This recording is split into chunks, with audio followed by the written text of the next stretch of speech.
Sahana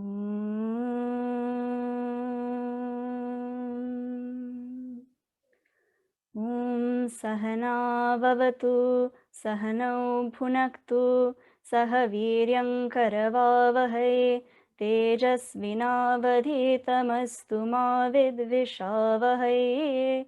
Om Shanti Shanti Shanti.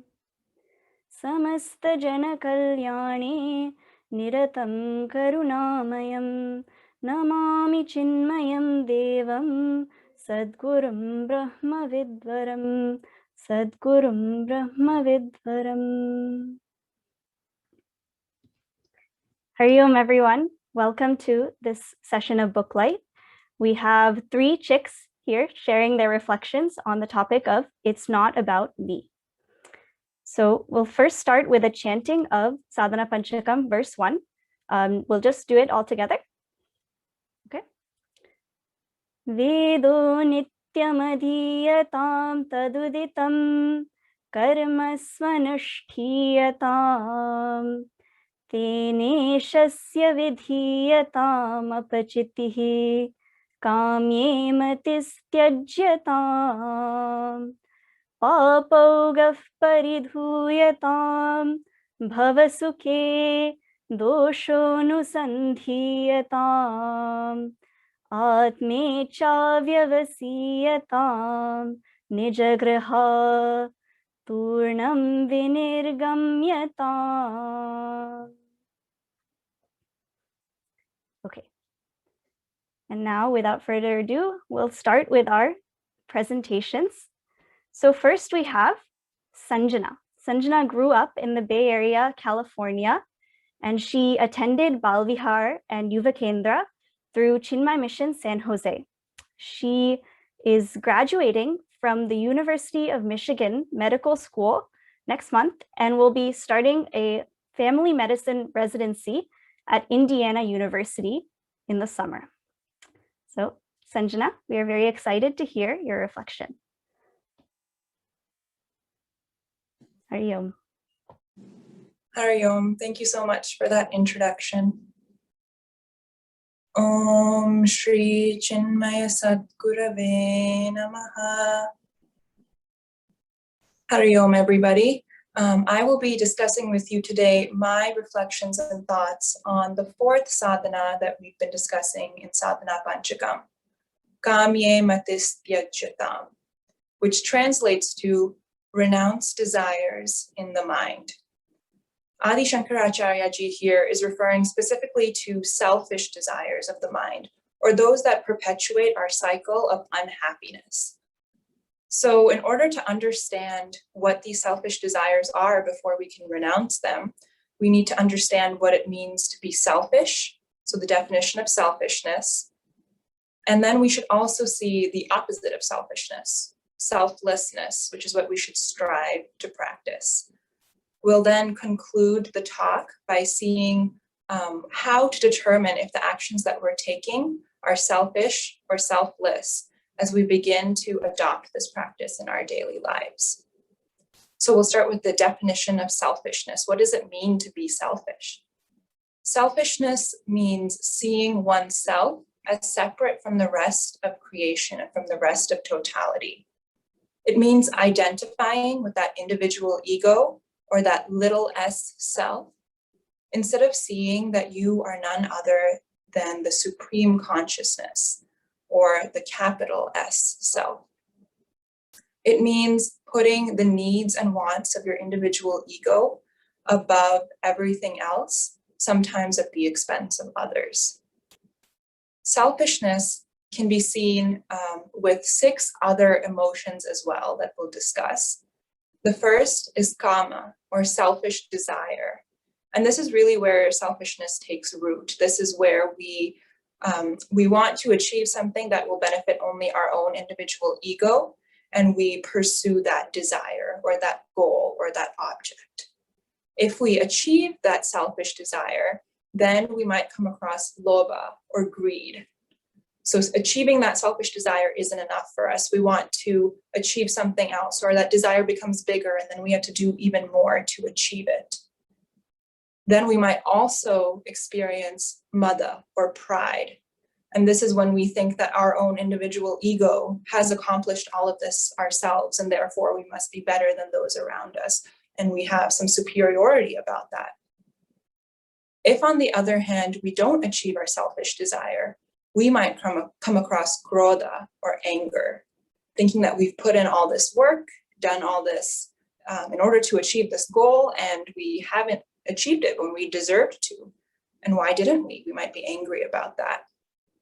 We might also come across matsarya, or jealousy, if we see that others have achieved their desires, or maybe have achieved a desire that we have, and feel that we deserved it more than they did, and feel jealous of what they're achieving. And all of these emotions, the anger, jealousy, pride, greed, all come from a place of moha, or delusion, where we think that pursuing these selfish desires is a worthy goal because we think that achieving that desire or getting that object that we're pursuing will bring us joy or happiness. When in fact, the only thing that can bring us everlasting happiness is realizing our true natures as being the supreme consciousness. In the Bhagavad Gita, Lord Krishna even refers to some of these emotions, specifically to desire, anger, and greed, as being 3 of the gates to hell. And he says that therefore we must let go of these 3 emotions. He says this in chapter 16, verse 21. And he follows up with it in verse 22 by saying that a man who is liberated from these 3 gates to darkness will do what is good for him and then go to the supreme God. So how do we let go of this selfishness and these selfish emotions and do what is good for us? In order to start understanding that, we need to understand the opposite of selfishness, which is selflessness. So what does it mean to be selfless? It means realizing that we are part of this entire world, part of the entire creation and totality. It means identifying with that capital S self, or the supreme consciousness, instead of with our individual egos or our little s selves. And it means acting altruistically, or doing things in the best interest of others, sometimes even if it means putting their interests and needs ahead of our own. So the emotions that accompany selflessness then are the opposite of those that accompany selfishness. Instead of having selfish desires, we might experience selfless motivation to act and to help others. Instead of experiencing greed, we will experience a sense of fulfillment from having acted selflessly in the interest of others. Instead of experiencing pride and thinking that our individual egos have accomplished all of this, we will have a sense of humility as we understand that we are just tools of the supreme consciousness. Instead of experiencing anger, we will have a sense of joy as we act to help others. And instead of being jealous of others, we'll have a sense of compassion and empathy for them. And we'll be able to see situations from their perspective and act accordingly. And instead of experiencing all the negative emotions that come with delusion, we'll have a sense of clarity as we understand our true nature and the true nature of everything around us. So now we've seen what it means to be selfish and what it means to be selfless. So we'll move on to understand how we can identify whether our actions are selfish or selfless, as we all aim to act more selflessly. So there are 3 criteria we'll consider here when we're thinking about our actions. The first is to consider whether the action is in line with your dharma. Excuse me. So for an action to be selfless, it must be in line with your own dharma. And this was a concept that we saw earlier in Sadhana Pancakam as well, performing one's own dharma. I'll give you an example to illustrate this point. Volunteering your time, for instance, at a homeless shelter, is a very selfless act, as you are spending your time to help others.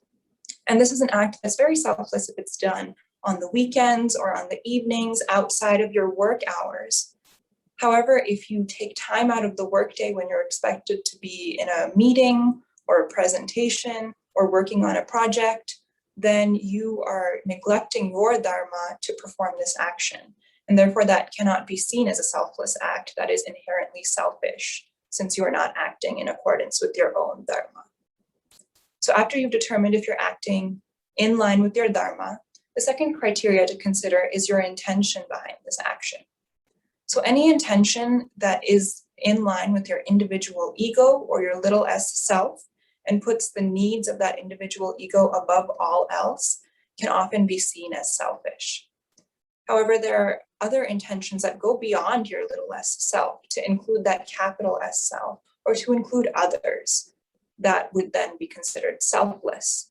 And Shubhani-ji in her lecture 2 weeks ago on this topic gave us some excellent examples of selfless intentions and how to start cultivating them. So the first example she discussed was to consider that it's not about me, it's about the vision. And this refers to expanding our identification beyond our individual ego to including, let's say, our immediate family, then to including our friends, our neighbors, and expanding it further and further until it includes the entire world or the entire universe. So an example of this could be if it's snowing outside and you have to shovel your driveway to get your car out of the garage to go to work, you might just shovel your own driveway and then go about your day. But if you see that your neighbor also has the snow piling up on their driveway and you want to help them, then you would go and help shovel their driveway as well. And that would be a selfless act because you're expanding your actions beyond just yourself and to include others. And you can continue expanding that further. A second type of selfless intention is to consider that it's not about me, it's about the action. This means taking the sense of doership out of your actions and recognizing that it's not your individual ego performing them, but the supreme consciousness acting through you. It means not seeking the recognition for your action, but truly performing the act for the sake of acting and helping others. So an example of this would be donating money to a charitable organization. That's a very selfless act that you can do because you are giving resources to an organization that can then go on to help others. However, if you do it from a place of wanting the recognition, for instance, of wanting your name to be announced at a ceremony or wanting something to be named after you because you've donated a large sum of money, then you're doing it for the recognition instead of doing it for the sake of the action. So a way to change that would be to donate the money anonymously so that the focus is then on the action itself and on the resources that can now be used to help others instead of on yourself. The third selfless intention that we can consider is that it's not about me, it's about the transformation. And this comes from a place of realizing that when we are acting to help others, we shouldn't expect anything in return from them. We should truly be acting to help them along their own spiritual journeys as well. An example of this is teachers who are teaching Bal Vihar teach their students in order to help them learn about their culture, their religion, and help them on their own spiritual journeys. They're not expecting anything in return from these students and from these children. They're doing everything they're doing in order to help their students. And the fourth selfless intention we'll consider is that it's not about me, it's about what's best. And this comes from a place of understanding that our individual minds cannot begin to comprehend the vastness of the supreme consciousness and the grand plan that is in place. We can't even begin to understand what that looks like. And so it means trusting that whatever is happening is what is best and is for the best intentions. For instance, we see this in the Ramayana when Lord Rama goes to the forest for 14 years of exile. He could have easily said, I would make the best king for this kingdom, for Ayodhya, and I should stay here and help the kingdom by being the king instead of going to the forest for exile. But instead, he acted selflessly and in line with his own dharma by fulfilling his father's promise, and had faith that what he was doing was what was best and that his brother would take care of the kingdom in his absence. So now in considering whether our actions are selfish or selfless, we first saw that they should be in line with our own dharma.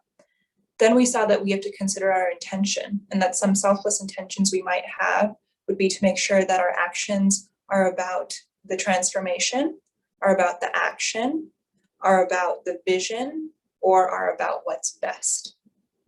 The third thing to consider when thinking about our own actions then is to check in with our emotions after we've performed the action.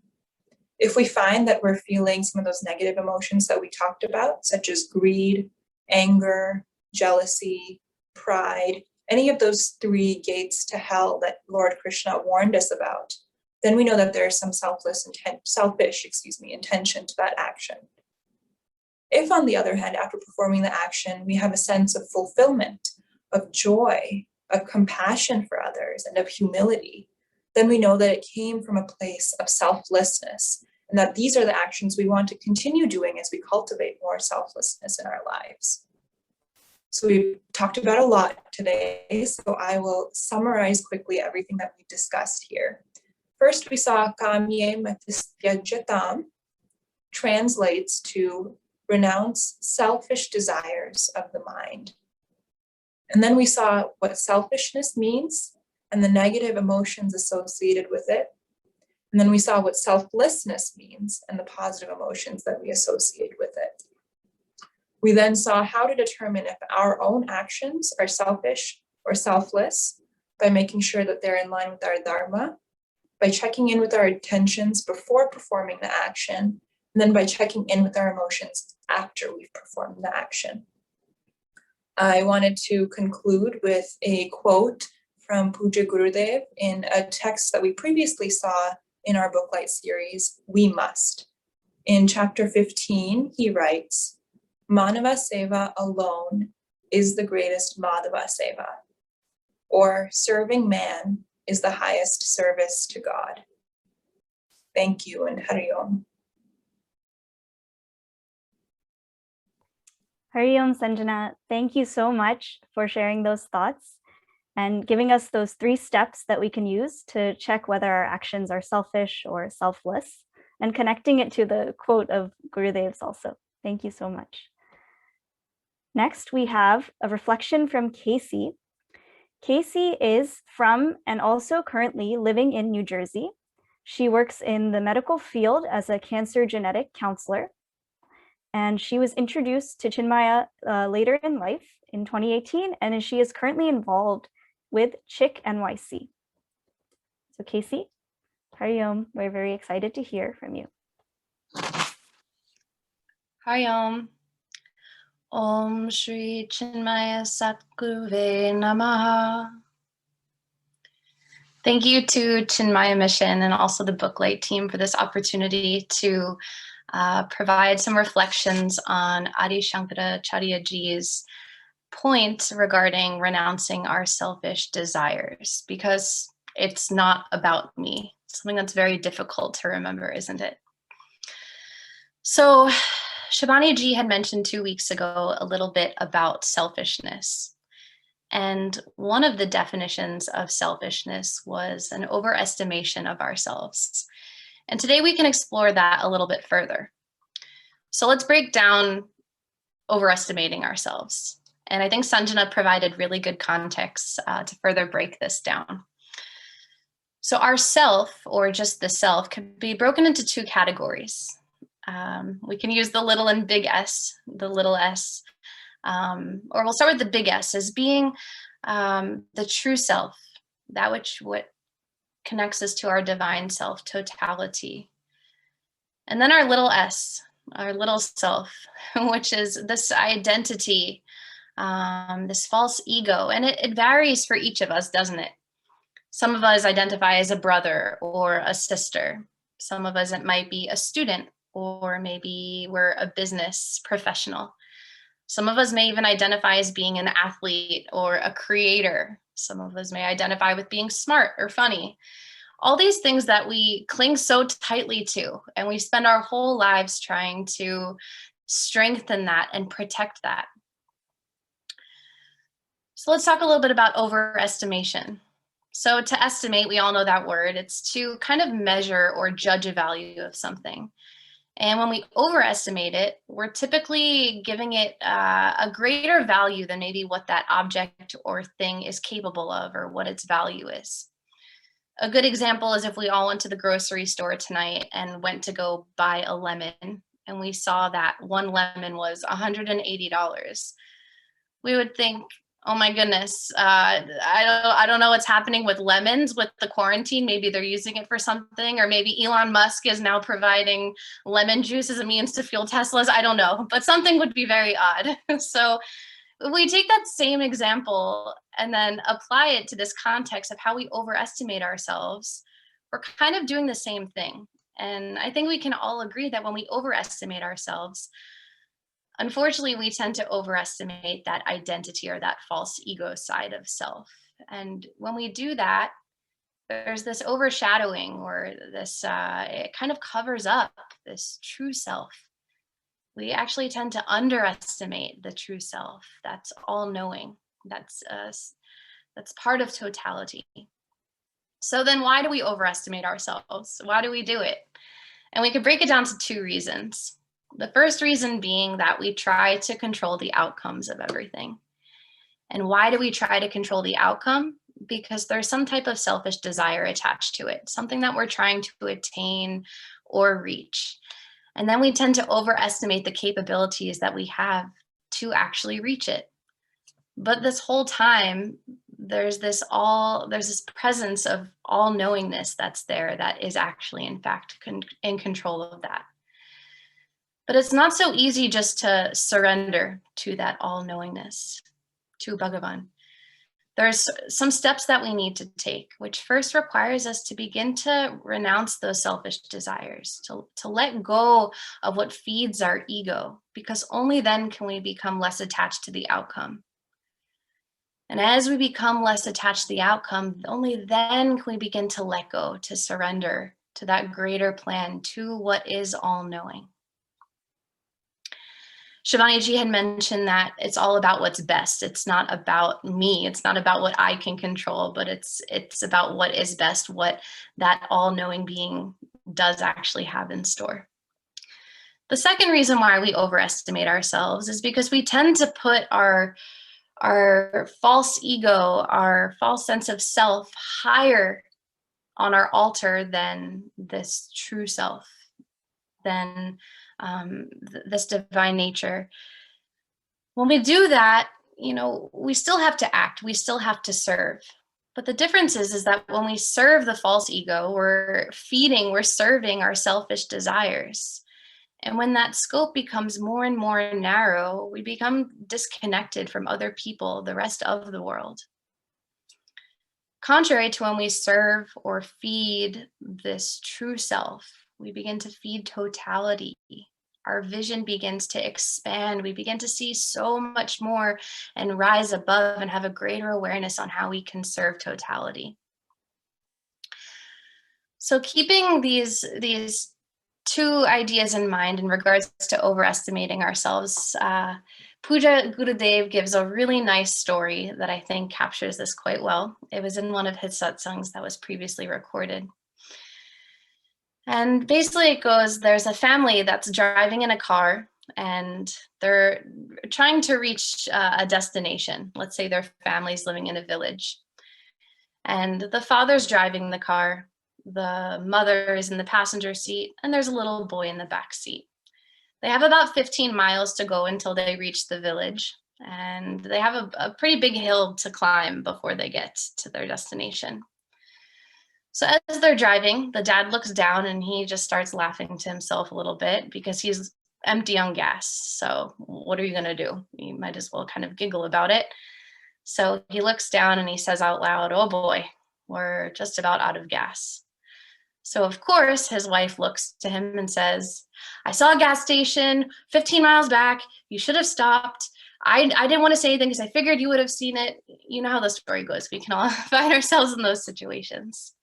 And the little boy is in the back seat of the car and he sees this happening and he doesn't want the car to stop. He doesn't want to run out of gas and he doesn't want his parents arguing. So he says, don't worry, everyone. I will make sure that we get to the village.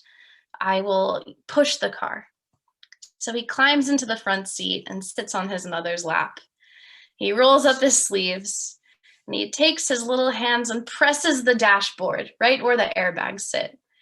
And he begins to press so hard and says, "Don't worry, Dad, I'll push the car all the way up the hill. So even if we run out of gas, I'll make sure it still reaches our destination." And his muscles are trembling, the veins in his forehead are popping, his eyes are squinting. And his father looks over at this ignorance, but also innocence, and just thanks him for trying so hard and how he believes his son will help him reach their destination.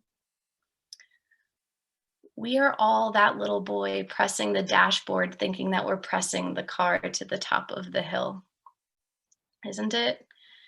We make this so much about me. We overestimate what we're actually doing when the little boy's pressing the dashboard. We know that he's not moving the car 1 inch, right? But how many times do we find ourselves in this situation?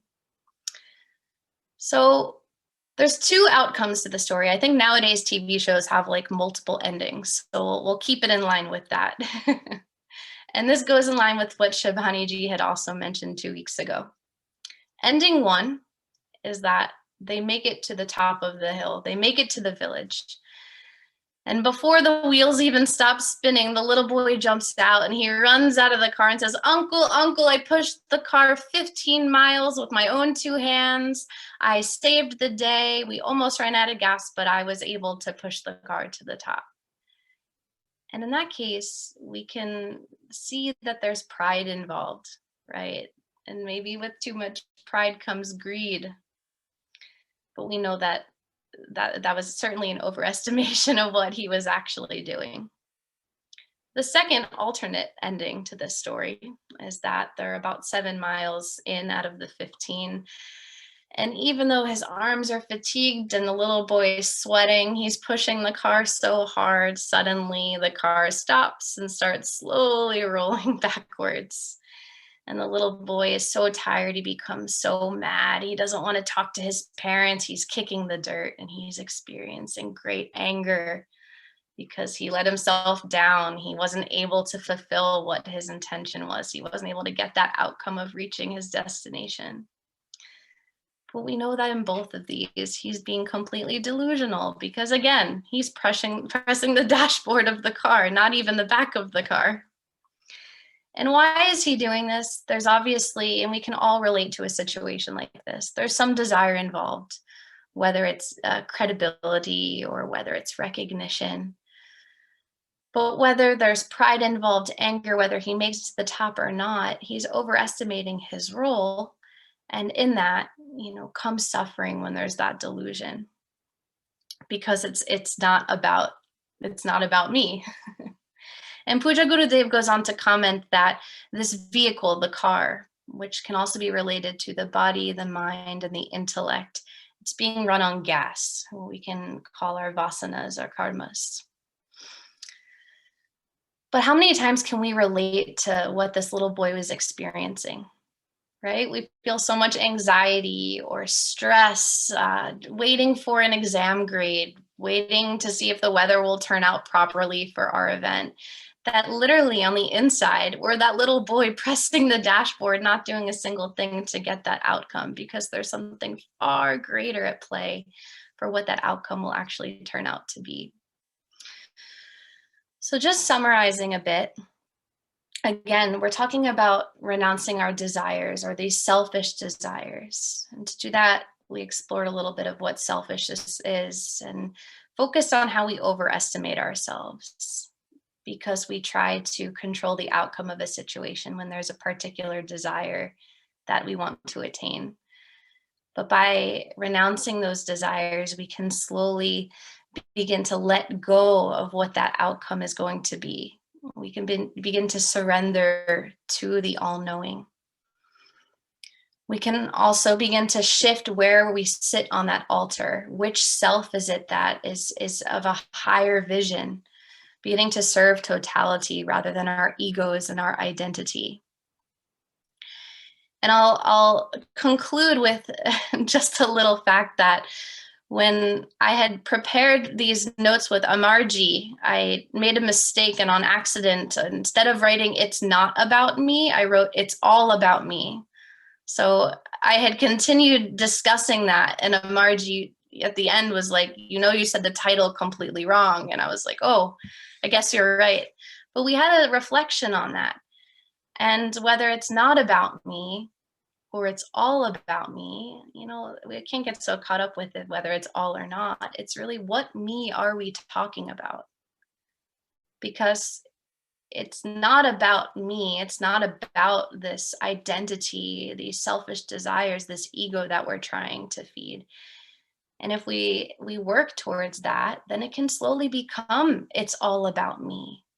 That divine self, that totality that exists inside all of us. So whether it's not about me or all about me, we just have to ask ourselves, which me or which self are we talking about? So thank you again for this opportunity, and Hari Om. Hari Om, Casey. Thank you so much for sharing that reflection and sharing that point on how it can really be it's all about me if we think about it in the higher self. So next we have a reflection from Sunena, who was born and raised outside of Philadelphia and has been a part of Chinmaya Kedar and Madhuvan.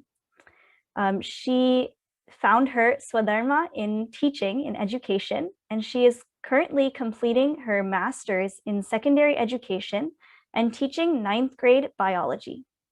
So Sunena, we're very excited to hear your reflection. Hari Om. Om Shri Chinmaya Sadguruve Namaha. Hari Om. Thank you so much, Sadhana, for that introduction. And thank you, Shubhani-ji and Amarji, for this wonderful experience and opportunity to share. For the past 3 months, we've had the great privilege of studying Sadhana Pancakam. And this last week was, of course, dedicated to moving beyond our desires. It's already been so beautifully explored by Sanjana and Casey. So I'm going to follow that up by starting with another work of Adi Shankaracharya-ji's, which is Bhaja Govindam. In Bhaja Govindam, there is this beautiful and poetic urgency to relinquish our desires. And there's a powerful statement that is depicted in verse 7. And it goes as follows. Balastavat krida saktaha, tarunastavat taruni saktaha, vriddhastavat chinta saktaha, parame brahmani gopina saktaha. And in this verse, it captures this description that as children, we are so attached to play. As young adults, we are attached to passion, and in old age, we are attached to anxiety and worry. But throughout all of this, none of us are attached to Parabrahman.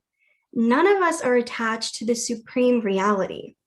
In fact, our existence is instead inundated with our affinity for different physical, emotional, and intellectual attachments that are based on our vasanas. And we know these attachments never do us any good. I mean, just think of the countless movies where a character has pursued something and it just led to sorrow. For instance, in the 80s, Tom Hanks's character wishes to be big. In the 90s, little Macaulay Culkin wants to never see his family again. And in the early 2000s, Jennifer Gardner's character wants to be 30 and flirty and thriving. And in all of these instances, the characters get exactly what they wish for, realize that that wish brings nothing but disappointment and sorrow. And all of the characters develop this new desire to return to life before they ever made a wish. So let us all take this as a lesson. How about we just fast forward past that second act and stop desiring empty ends? Let us consciously make the effort to return to our existence before we had desires, before we made wishes, and before we developed attachments that deluded us into thinking that a finite existence is the best that life has to offer. Let us all return to our original state of bliss. Now, you might be saying, Sunena, obviously I want this. I mean, I'm a Chinmaya seeker after all. And as a part of the mission, it's no surprise that this is likely a common goal of all of ours. However, in spite of all the vidya or knowledge that we've received, it's still very difficult to achieve, or at least it is for me. And I don't think this is a surprise that it's an arduous journey because our vasanas have been following through with us over so many lifetimes. But I have faith that we can go beyond these desires that shackle us to the cycle of samsara. So today we're going to focus on one of the key methods in surpassing our desires, and that's developing a greater vision. While this might sound like a very lofty goal, we're going to look at some practical methods that we can expand our perspective beyond our ego. And then we will examine some of the effects of implementing those practices in our lives. So the focus of today is developing a higher vision. Now, how are we going to do this? Well, first and foremost, we need to always remember that Bhagavan is totality. In Chandogya Upanishad, it's stated, Sarvam Kalvidam Brahma. This means that all of the universe is Brahman, all is one, and one is all. This must be remembered when studying the Vedas daily, as we perform our duties, and while we dedicate our karmas to Bhagavan. So basically everything we've studied thus far in Sadhana Pancakam. And now also, we must have the same remembrance as we engage in renouncing our desires. So why do we have to remember this? Well, it's because if we focus on totality of existence, then we're going to quickly recognize that our own personal likes and dislikes are pretty insignificant. My overwhelming sense or preference for Christian Bale's Batman over Ben Affleck's might be relevant at Comic-Con, but it's going to be pretty trivial in the grand scheme of things. So when you contemplate on totality, you'll see just how inflated your ego is, and you'll start dissolving your desires and be reminded that you are the same as the living creatures and non-living entities of this reality. But in order to focus on totality, we must also be very, very knowledgeable about ourselves. So what, in fact, is the ego that limits us, and where is our infinite true nature? To do this, we have to be actively engaged in svadhyaya, or self-study and introspection. In Gurudev's commentary of Bhaja Govindam, he writes that intelligent inquiry is the only antidote to the follies of delusion. There are various methods for introspection, and I personally love journaling. It's something I've been doing from childhood and now into my adulthood. When you think about it, nobody wants to be the villain in their own stories, and very few people are able to address their faults. But journaling can help hold ourselves accountable as we record all of our thoughts. During the Mind the Gap retreat earlier this year, Vivek ji had shared some wonderful advice, and that was to start off the day by writing in a journal one column of positive thoughts, and then at the end of the day, recording the negative thoughts that you had carried. In the 2 or so months that I practiced this, I quickly noticed that in spite of circumstances that at a macro level might seem very irksome and negative, I never wanted to write them in my negative column. And this is because through introspection, I had expanded my goal and vision for that day, the week, my entire life. And so with the energy that I had, I wanted to focus it on gratitude, sharing my love, and writing the positive. So in the 2 months, my positive column quickly expanded, and there was barely anything I wanted to record for the negative. So this exemplifies how with continuous reflection, we too can let go of our ego that presents itself or represents itself in the form of its own likes, dislikes, hardships, and sorrows. So again, why are we engaging in svadhyaya? Well, our minds are a stream of thoughts, vritti pravaha. So journaling establishes a physical log of everything going on in our brains. And this can help us monitor our thoughts and ensure that our thinking is in fact aligned with that greater vision, that everything is nothing but consciousness. Another method of focusing on totality is, of course, engaging in dhyana or meditation. And I know we're all at various stages of meditating. Some of us require more supports than others. But wherever you are at, just focus on withdrawing from the sense of your finite self, or the little s self, as Sanjana so cutely described. So if we meditate in this way, we're going to continue letting go of our ego, and we will feel that we are the source of joy and bliss. As you continue going on with this practice, you'll realize that you're no longer feeling separate from the universe of which you are a part of which you are. So why engage in dhyana? Well, you're going to reduce how much you're focusing on your own ego, your own self. And as attention to yourself subsides, you're going to share love or greater love for your immediate circle, your community, strangers, the country, and all of existence. And if you're listening and you're thinking, hey, journaling and meditating really isn't for me right now, then focus on thinking critically while you engage with art. You might have noticed my frequency so far in referencing different movies, and that's because I think they're an excellent medium for extending outside of ourselves and developing compassion for life beyond our own small bubble of existence, or your very own Truman Show, if you will. So annotate and analyze when you consume literature, film, fine art, and TV. We often go to these sources to turn our brains off and to shut away from the world. But I challenge you to explore these mediums as a means to further engage with humanity, understand the experiences of others, and connect with those that you might never have felt united with to begin with. So to recap, we discussed developing a higher vision by focusing on totality, introspecting via journaling, meditating, and critically engaging in art. And as we develop love for all, the divisions created by our ego are going to dissolve, and we'll be more likely to see Brahman in everything, which was our initial step in expanding our vision. So this is like a cycle that feeds into itself. If I see Brahman in all, I'm going to diminish the power of my ego. And if I diminish the power of my ego, then I will see Brahman in all of existence. So what is the result of this higher vision? Well, it's interconnectedness. At a secular level, we are going to start developing an interdisciplinary perspective. This is something I've been passionate about as a student myself, and now as an educator. So what is this? Well, rather than engaging with, say, philosophy, business, and science as separate subjects, you're going to synthesize them into an integrated collage of thought. For instance, you will see how your own personal desires might be supporting ecologically unfriendly business practices, how those businesses in turn are using a lot of unsustainable methods of producing their goods, and how this in turn is straining Earth's resources and leading to climate change.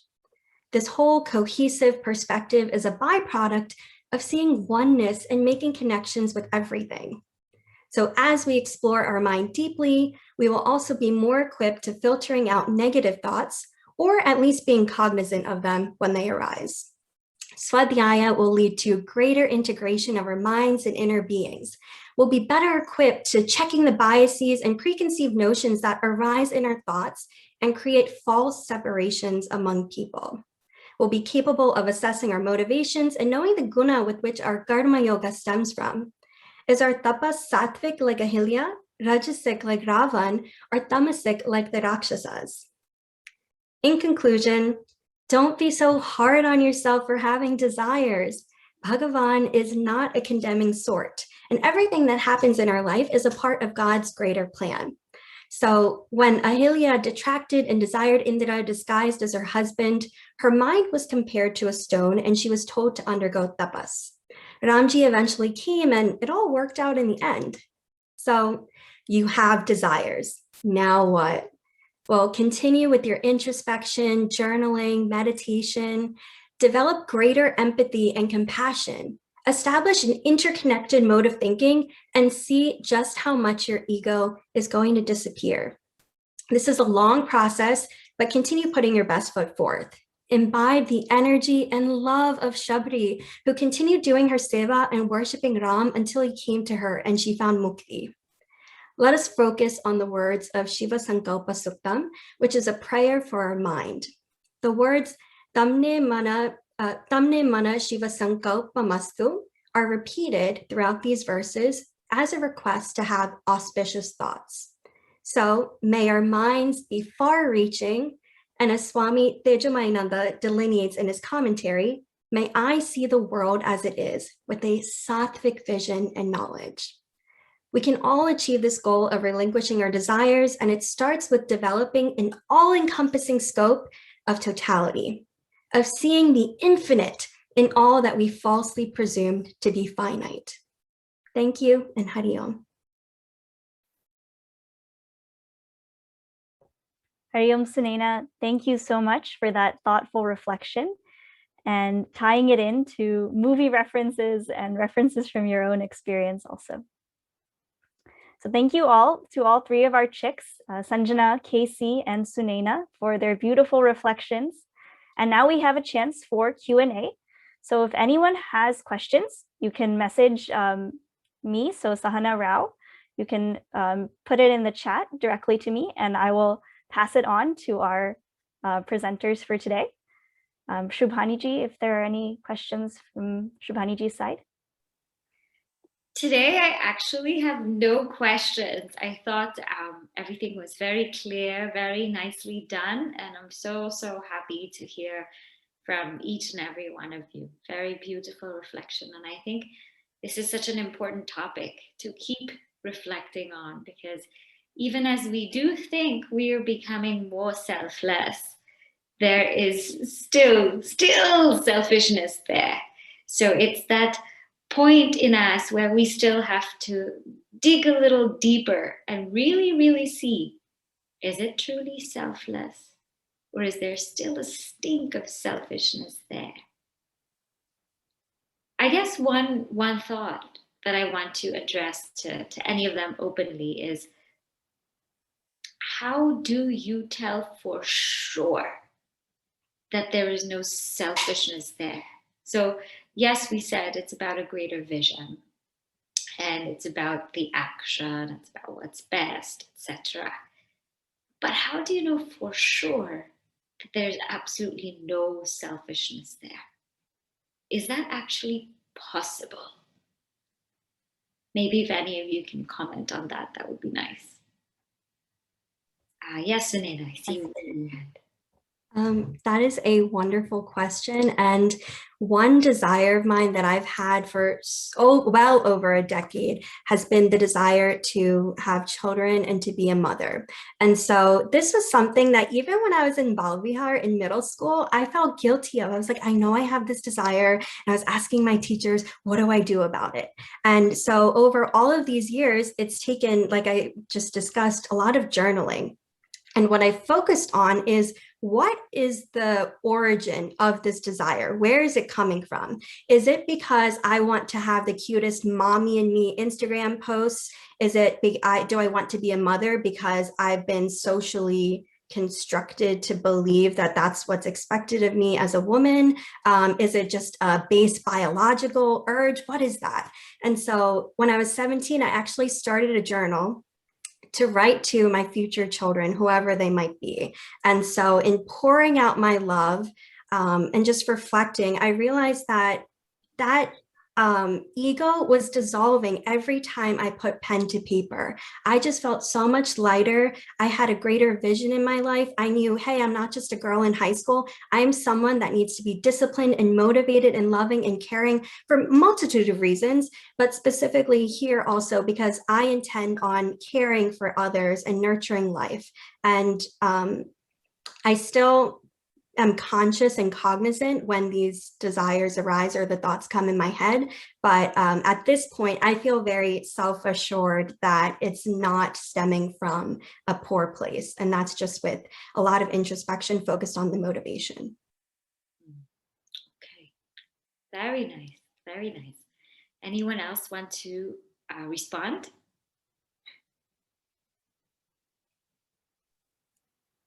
I can also speak to it a little bit, Shubhaniji. I do think it's very hard for us, or for me, to think of an action that doesn't have, a little bit of selfishness still in it.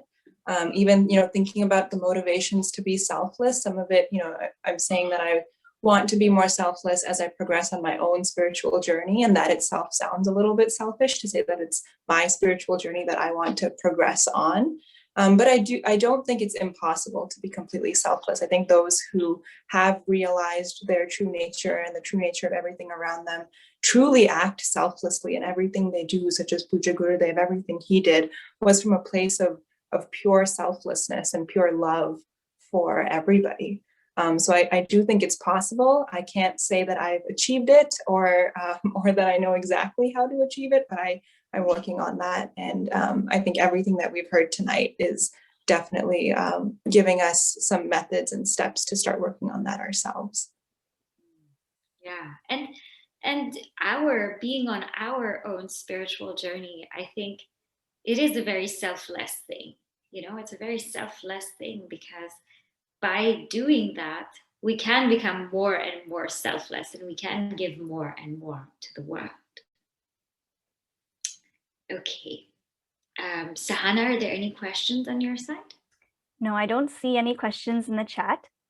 So I think we are good for today. Okay. Okay. Well, we'll just going once. Any questions?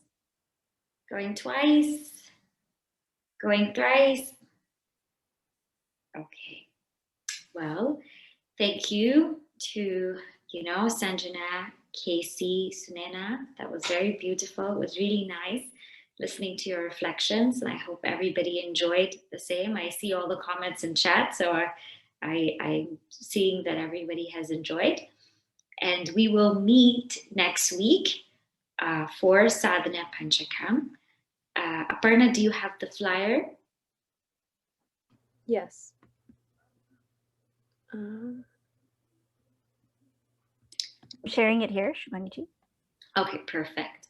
So next week we will do Papogaf Paridhuyatam. So Sunena mentioned a lot on journaling and introspection. So actually next week's session, or next week, next week. I'm sorry, I'm like lost on dates.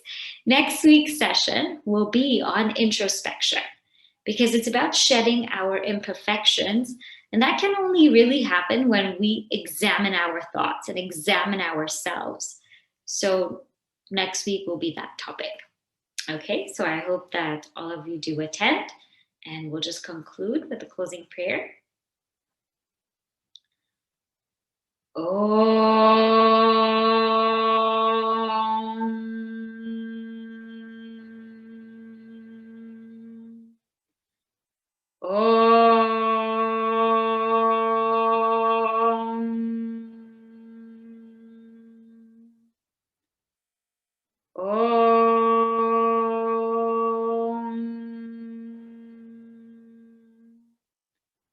Om Purnamadav Purnamidam Purnat Purnamudachyate Purnasya Purnamadaya Purnameva Vashishyate. Om Shanti Shanti Shanti.